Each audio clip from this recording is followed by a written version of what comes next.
नमस्कार बंधुरा माয়ের রান্না এন্ড ব্লগ চ্যানেলে আপনাদের সকলকে জানাই অনেক স্বাগত।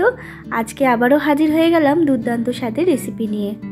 আমার আজকের রেসিপি পটল ভর্তা। কিভাবে পটল ভর্তা রান্না করলে এর টেস্ট হবে অসাধারণ সেটাই আজকে শেয়ার করব। ভীষণই ভালো লাগে এইভাবে পটল ভর্তা করলে, খুবই সহজ এবং খুবই টেস্টি একটি রেসিপি বলতে পারেন। গরম ভাতের সাথে অসাধারণ লাগে। আমার রেসিপিটা জানতে হলে কিন্তু সম্পূর্ণ ভিডিও দেখতে হবে। তো চলুন ঝটপট শুরু করি। তার আগে যারা এখনও চ্যানেলটাকে সাবস্ক্রাইব করেননি তারা অবশ্যই চ্যানেলটাকে সাবস্ক্রাইব করে পাশে থাকা বেল আইকনটা ক্লিক করে রাখবেন।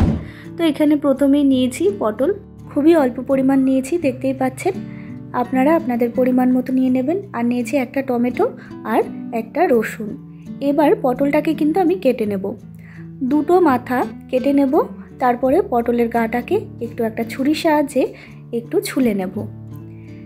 এরপরে আমি গ্যাসে একটা জালি বসিয়ে দিয়েছি। জালিটার মধ্যে আমি দিয়ে দিচ্ছি পটলগুলো। সমস্ত পটল কিন্তু আমি কেটে ধুয়ে তারপরে দিচ্ছি জালিটার মধ্যে, দেখতেই পাচ্ছেন।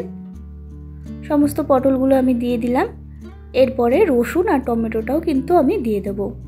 এবার খুব ভালো করে পুড়িয়ে নিতে হবে যতক্ষণ না একেবারে পোড়া পোড়া হয়ে যায়।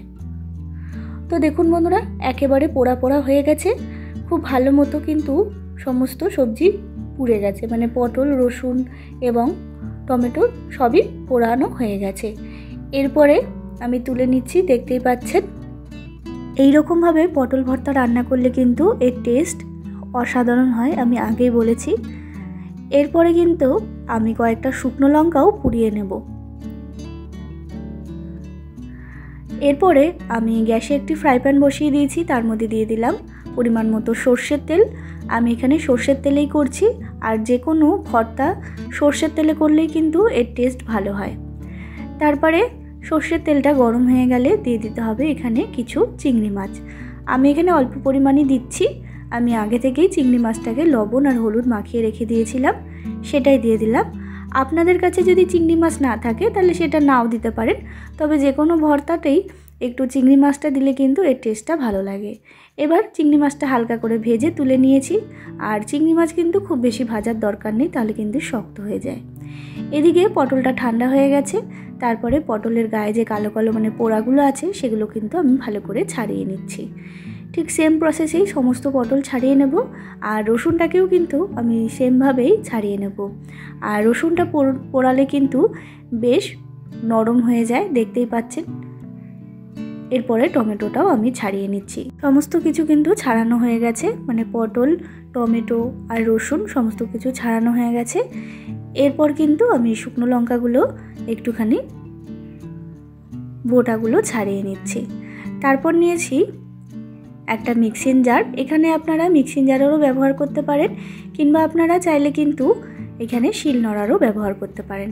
তারপরে সমস্ত উপকরণ দিয়ে চিংড়ি মাছটা দিয়ে কয়েকটা কাঁচা লঙ্কা দিয়ে মিহি পেস্ট তৈরি করে নিচ্ছি। তো দেখুন বন্ধুরা, মিহি পেস্ট করার সময় কিন্তু জল দেওয়ার দরকার নেই, যেহেতু পটলের মধ্যে আগে থেকে একটুখানি জলসা ব্যাপার থাকে, তাই জল দেওয়ার আর দরকার নেই। তারপরে যে কড়াইটায় আমি চিংড়ি মাছটা ভেজেছিলাম তার মধ্যেই দিয়ে দিলাম সামান্য পরিমাণ আবারও সর্ষের তেল। তেলটা একটু গরম হয়ে আসলে দিয়ে দিতে হবে পেঁয়াজ কুচি। এখানে আমি একটা পেঁয়াজ কুচি ব্যবহার করছি, একটা মিডিয়াম সাইজের পেঁয়াজ। তারপরে পেঁয়াজের উপরে দিয়ে দিলাম সামান্য পরিমাণ লবণ, যাতে পেঁয়াজটা একটু নরম হয়ে যায় এবং তাড়াতাড়ি ভাজা হয়ে যায়। এরপরে আমি পেঁয়াজটা ভেজে দিয়ে দিলাম যে পেস্টটা তৈরি করেছিলাম মিক্সিং জারের মধ্যে, সেই পেস্টটা দিয়ে দিলাম। এবার পেস্টটা দিয়ে কিন্তু খুব ভালো করে নাড়াচাড়া করে নিতে হবে। আর যতটা পরিমাণ এই পটলের মধ্যে জল আছে ততটা পরিমাণ কিন্তু জল একেবারেই শুকিয়ে নিতে হবে।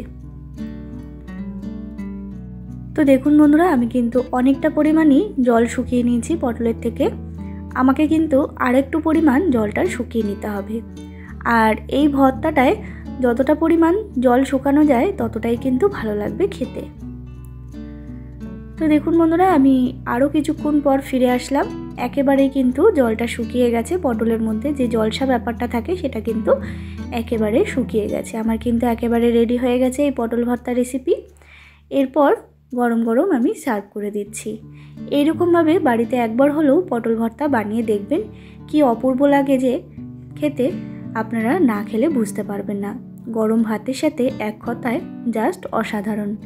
বাড়িতে একবার হলেও ট্রাই করবেন। আমার এই রেসিপিটা যদি ভালো লেগে থাকে তাহলে অবশ্যই একটা লাইক শেয়ার করবেন। আর যারা এখনও চ্যানেলটাকে সাবস্ক্রাইব করেননি তারা অবশ্যই চ্যানেলটাকে সাবস্ক্রাইব করবেন নিত্য নতুন ভিডিও দেখার জন্য।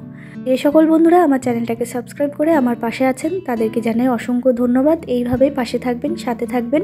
আমিও আছি আপনাদের সাথে। আবারও হাজির হব নতুন রেসিপির সাথে। ধন্যবাদ।